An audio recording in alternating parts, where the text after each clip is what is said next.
ডিমারির মাঠ থেকে দাঁড়িয়ে বলছে এইচডিএতে কি করে কাজ করতে হয় গোটা জেলার মানুষকে আমি ভালো করে দেখিয়ে দিয়েছি। এইচডিএটাকে তো তুলে দিয়েছে। এই শুভেন্দু বাবু এইচডিএতে যাওয়ার পর থেকে একের পর এক কলকারখানা লাটে উঠে গেছে।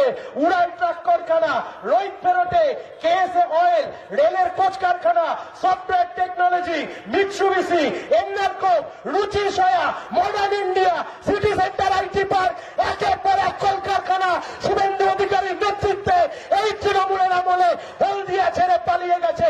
আর আপনি আজকে সব সেজে গোটা এলাকার মানুষের সামনে বলছে হলদিয়াতে আপনি শিল্পায়ন করবেন। কাঁচকলা শিল্প করার মুরত আপনাদের নেই।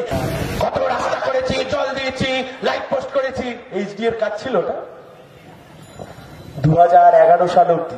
বই আজকে নেই, পরের দিন থেকে বই দেখিয়ে দেখিয়ে বলবো। 2009 সাল যে ভোটে আমরা হারলাম, শুভেন্দু বাবু জিতলেন, এইচডি এর মাথায় গিয়ে বসলেন। এইচডিএ থেকে প্রতি বছর একটি পুস্তিকা বের করা হয়, একটা ম্যাগাজিন বের করা হয়। বের করুন সেই বই, আমি তো টেনে বের করেছি, নিয়ে আসবো পরের দিনের মিটিং এ দেখাবো। এইচডি এর সেই বইতে যতদিন আমরা এইচডি এর মাথায় আছি ততদিন অব্দি সেখানে পরিসংখ্যান দিয়ে লেখা আছে কত কোটি টাকার শিল্প বাণিজ্য এলো, কটা শিল্প কলকারখানা হলো, কতজন